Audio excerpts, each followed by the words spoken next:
ko ya le yere kanyinin kaliye ciiden ka sira senema min fuleni ne nona tabe ni jiya dunke barnama illa ma rahim rabbi fo kelen kelen arjanna doni de mandanye wa ube mundo ciiden de ya fo ka kura ko badali islam qariba fasayaudu qariba fatuba li qurabai akunni islamiyat damina na tungaran ke yadela adunka ka doko ka jugu kacha mimbu kontrola kacha kele baka kacha damina na wucho de la makka adamina na ciden kelena kana fulala kana sabala dondo la doye ciden nyinin kana na la makka akoy be ka ciden ya min kateni min nana eni jomba ka mugo faralen bi kan ni nawa ko horon kele ni jon kele وياسر بكر الصديق عن بلال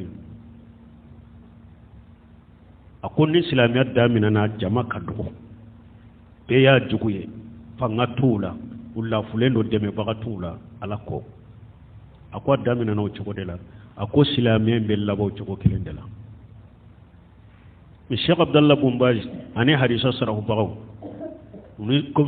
الشيخ صالح فوزان فوزان يقولون وكو إسلاميات كون فلو تماران كيا ana laba tungarankeya kelewunte silamiya kunfolo tungarankeya silamaw yere de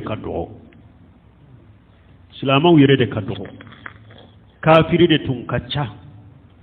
me silamiya laban tungarankeya silama kacha de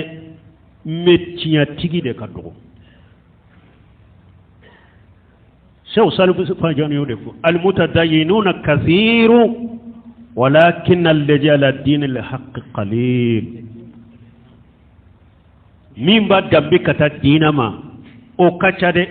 من بدينا تشيا كو de kadو awa silamiya fulo de kono sisa silama be komi nyama de dugu koloka tawhid tigi min yetinya tigi wuye hal sunnul jamaa la man haji salafus salih o kadو bul khaymu bo fo ka kitabu kono ako silamau kafiru chela tungaranke udero mu'minu fana silamau to chela tungaranke udero mu'minu fana yechinya indo mu'minu to chela tungaranke udero mu'minu fana yechinya indo ka barake nae ka woleli ke katama ulu fana de ye tungaranke nin to be chela kateme beka bunu gay mo kuma ya fam silamau kafiru chela tungaranke mu'minu silamau chela tungaranke mu'minu fana be chinya mu'minu fana be chinya indo mu'minu to tola tungaranke mu'minu fana be chinya indo mu'minu to chela kasage ka welili ke katama ka mu'o nyamaria ka mu'o fatanya o fana kato katime fembeka donc ambe ala de deli cinya kanu baga tawhid kanu baga sunna kanu baga u dogo yara chogo ala kam faroka cide nyofo aku yushi kwanta dalikum al umam kama tadal akalatu ila qasatiha aku akateli jiya mantom be kanyo ngole au silamo kama kaw juguya kaw kele kaka jamano boshawla kaka dugu boshawla komi dumuni kelaw be nyongo wole kanu ka dumuni minana ka dumuni du ka bo akono qalu min qillati ya rasulullah yawma iz qala bal antum kashiruna walakinnakum qusa'u ka qusa'i sayl wala yunzi anna fi qulubi aduwika almahabata minkum wala yaghdifanna fi qulubikum wahana qalu wa ma wahanu qalu hubbu ad-dunya wa karahiyatul maut ako ado akacha de me akacha ya be komi jinyama ube jikanka silamau ka siranya mimbe jugu dusukuna ala ba ka siranya foshi ka bo jugu dusukun kono ka wahana filaw dusukun kono uko wahana munye ako jinya kanu kasaya ko ane ka jinya kanu de be silamaw soro awa silamaw jinya kanu de bula munye hari salafiya tinya munye sunna tinya sunna karamo chaman ko jinya kanu de sunna karamo chaman sirana hari kasonye janko saya har mugo ka to tinya mugo ka jalagili mugo ka to tinya karamo yire sirano ko kaso mana kumala ki faga mana kumala ciden ko de bena usoro hubbu dunya wa karahiyatul maut abeke jinya kanu baga de abe sayako o de be ake nyama ye jinya bebe nyongo wole au kama donc cide nyon fo tuguni ako kullu ummati yadkhuluna aljannata illa man aba qila man yaba ya rasulullah qala man atani dakhala aljanna wa man asani faqad aba ni mugo mado sunna la ibanna arjanna doni de make ibe arjanna fo itala mi ati dusukun kono iba fo sadde wa itala kombe sirata suma ne binyere nyene jahannaba mi ati dusukun kono sidon ko ne kam manton bebe do arjanna kono fo ni min banna e uko jombe ba arjanna doni ma sidon ko ni mugo tuguran ne ko ibe do arjanna mi mugo yenne soso e rede banna arjanna doni ma donc mugo man ni sunna senema nyini ka do akono ibe arjanna ko min fo arjanna kanu fu dala chogo ibe tasuma sirani fu dala chogo andalen tala e rede tar janna do ni fe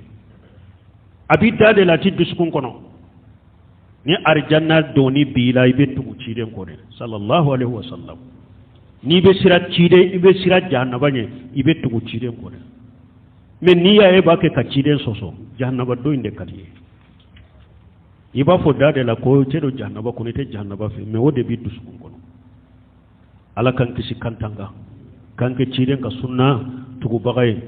mo woro fana be se ka fo ko sunna an ka fo togo wore la mo ko se ka fabu imamu ram malik ko hali sunna laysa lahum ismu illa sunna ako sunna mo to goti la no sunna te de mimbe sunna nyine ka famu sunna inde nyine ka famu sunna e ciden ka tabolo de anaka sebo ani tabi naw ulu ye ala bato ke cogomi dusuna siri munun tumbu bolo gida munun tumbu bolo bato cogo munun tumbu bolo u ye dina mina cogomi na ni mogo min kombe dina mina o cogo la de be sunna ka ninde togo sunna ninde togo ko islamiya ni ya hari bahari ko al islam huwa sunnatu wa sunnatu huwa al islam akambe islam sugu dumama sebo tabi naw tumbe silamiya sugu minka ni mo min bo kay be sunna lake ni mo min bo silamiya modeli ke iwi sunna mo de he me anka ji an laba ka silamiya indu mbe salli mbe do misire kono mbe bo tanatenna aqida umani ibe korna filula ibe mushrikiyala ibe morila tala ibe kaburu jiala ibe dafalen ko ye kantigeli be ke kaburu ye ko ye sunna mo eni sunna be komi jega jalani baji ini sunna to foila ko silamat bete sunna yewa sebo ka silamiya ye sunna de tabina ka silamiya ye sunna de tabina ka silamiya sugu ye sunna de me ne ka silamiya modeli wore de be bolo e yere tabolo do kriye yere ko nye karasalan kawde min be bla sunna ka mun be bla sunna ka eke sunna la donc ambe ala deli ala ka jamana dew ala ka beke ciden ka sunna ka mina rabbi ku ke sunna kanu bagay ku ke sunna nyaani ni bago ka sunna ka e pinyo fo sinya joli nko sunna inde be qur'ana kono sunna inde be risala kono sunna inde be laqdari kono sunna inde be sunna kitabula la yahillu lahu an yafala fila hatta ya'lama hukma la fihi wa yasal al ulama wa yaqtadi bil muttabi'in li sunnati muhammad al qadariya ni defo akwate daga silama ye ka penken nin dina kono foy kala ka kirido ala ni tala ka kirido minna wa yasal al ulama don ke bawo nyininka ni den ka bawo fona nyininka kana tugo don ke baga be kode don ke baga bidiya mo be don ke baga shaytanu be doni ke baga woneli kelaw be jahannaba dinga dade la ci de nyere yo fo kana tugu doni ke baga be ko de o yaqtadi bil muttabina li sunnati muhammad sallallahu alaihi wasallam ni doni ke bawo nyininka doni ke baga munum be tugu muhammadu ka sunna ko tugu ulude ko ulude ka kuma mina ikatugu ko arisalati ko la yukmalu qawlu al-iman illa bin-niyya wala li qawlu wan-niyya illa bil-amal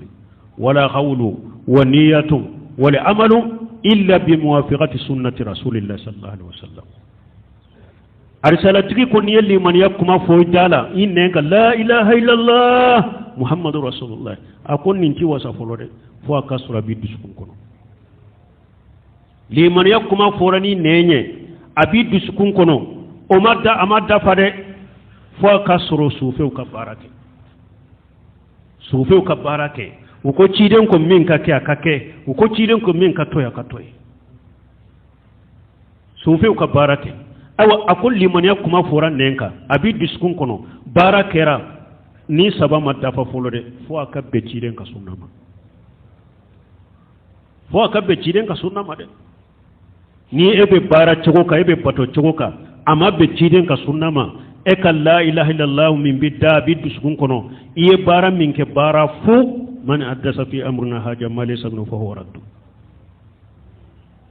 qiyama ikabara be monto ka sagima saratiye fo akabbe ciden ka sunnama risala kolonje de ni fo ciden fana ko cogodi dondola ko sebaw ma hadisa salen kono innahu man ya'isu minkum fasayara ikhtilafan kaseera ciden to ko dogolendo me ciden tigi ala be ko dogolendo aya la dunya awa ko sebaw ma ni mo gombe nye sijan soro awla ibena fon ko nyonya chaman de yen dina kono anye tijaniya ye anye qadiriya ude anye jahmiya ude anye mu'tazila ude anye shi'a ude anye rafida ude abena funko nyonya chaman de yen dina ko wa alaykum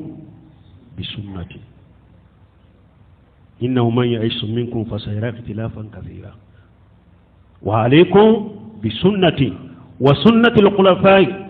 ar-rashidin al-mahdiyyin min ba'di addu alayhi bin nawajij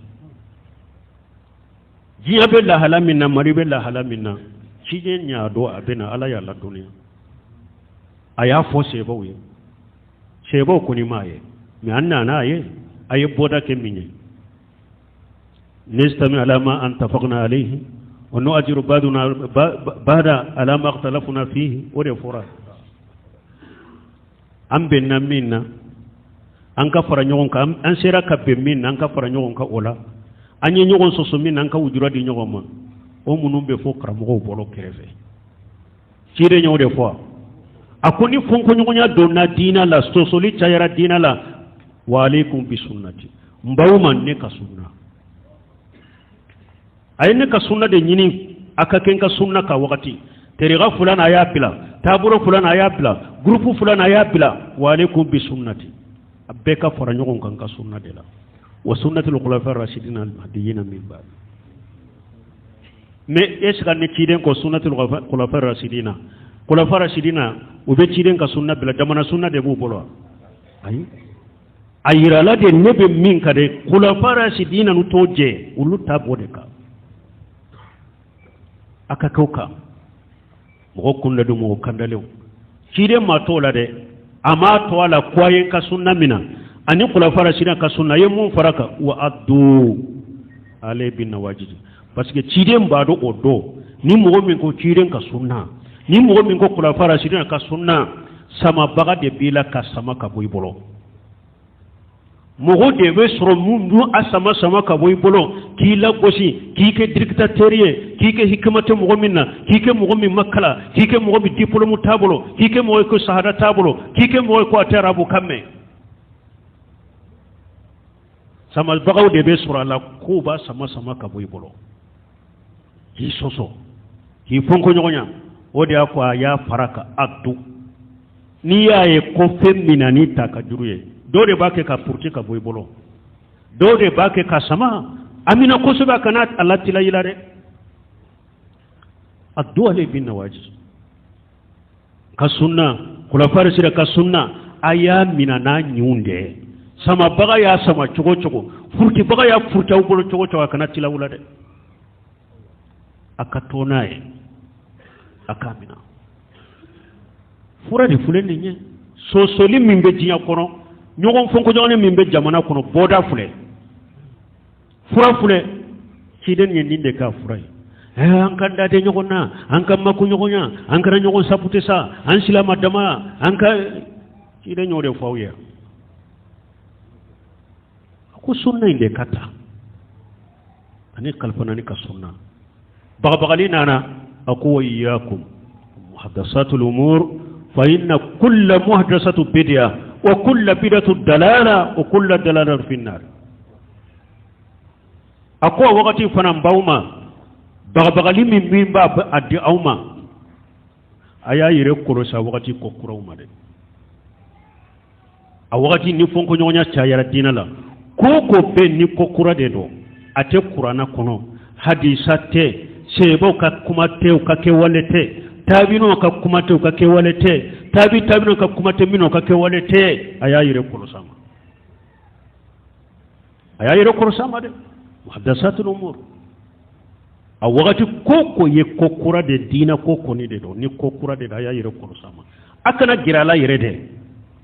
kokura be bidia be fili bebe tasuma de ko sunna fora ya ubama fo kire de ko mana rakiban sunnati falaysa minni akoni mo bannan ne ka sunna mai tindoye awa imamuna maliki ko as-sunnatu ka safinatin nuh man dagala fiha an-najwa man taghallafa ni halaka ko mo min te sunna mo ba fu ko te islam maliki ko ako ciiden ka sunna imbe komin nuhu kulu tuma be jiwoyo nana sambe jijigi dugukolo be ji poyi ako munun do na nuhu ka kulu na wakati ukishira mogo maddo nuhu ka kulu be tora jila ako sunna imbo jogode la ni mogo min do na ciiden ka sunna kono maliki ko ikishira de me ni ma do ciiden ka sunna kono ko ibe halaki amana bun hanbali ko mata ala al-islam wa sunnati mata la liqay ko sunna ko kuray ayimmatul arba'u de fule ka sunna fo amana bun hanbali ko ni mogo min sara islamiyya ni sunna kay sara heraka me ni ma sara sa islamiyya ni sunna ka islamiyya sempulu isaroka ima sa sunna ka isara ko jugo bela mata la sunnati mata la al-islam wa sunna mata la liqay imamuna Shafi'i fanako wa ajmal muslimuna ala anna man astabana lahu sunnatu rasulullah sallallahu alaihi wasallam lam yahillu lahu an yadaha liqawli ahadi kaina man kana imamuna Shafi'i ko ako silama bebennaka silama uduma sebon tabi'inau aku bebennaka ko mogo ni ciden ka sunna bangiriya ko dola ka funnin da ciden ka tabolo ni da ke ciden ka sunna ko ati daga yayi ko toye mo shi ka kuma kama atigi kira mo sugu o tigi kira mo sugu ye ciden ka sunna bangira minna ko ni da ciden ka tabolo ni da ciden ka sunna ate daga yayi ko toye mo shi ka kuma kama Abu Hanifa ko haram ala man la ya'rifu dalilan an yufta bi kalamina Abu Hanifa ko haramu yara mo bolo aw majahabi tigun nanya kuma min fonye ke wale min ke ni man ka della boyoro do qur'ana ni sunna la haramu yara ka tanka kuma la kare amana bun hanbal ko tuguni ako man radda hadith rasulullah sallallahu alaihi wasallam fa huwa la safa halakati ako mo ciden ka hadisa sahalen nana ema ko hadisa de fulen yana saha ko nin ka in ka fote aka kete eye ciden ka ta sagalen sagi ima baraka nai akwai be halaki tinti dala halaki tinti ibo dala ciden ka hadisa sahalen tele ni ya sagi fa huwa la safa halakati ibe halaki tinti dala awa ciden fana ko duwatu wala abwabi jahannama man ajabahum ilayhi qajafuhu fiha qalu sifuhum lana qala hum min jildatina wa yatakallamuna bi alsinatina ciden ko do wato ala abwabi jahannama ko jiyan laba wolele kira ubena ube jahannama dinga dadila ube mo wole kata minna yu jabi doro bi fili jahannama ko sebo ko cide ni wolele kila munu be jahannama dinga dala o man kutanye ke ako mo wore utew fumu min jilidatina anyo na hada madawunde do wa yatakallamuna bi alsinatina ambe kuma chogo mi ube kuma nan nende baluma mo be wolele ke kata tauhidi tanaya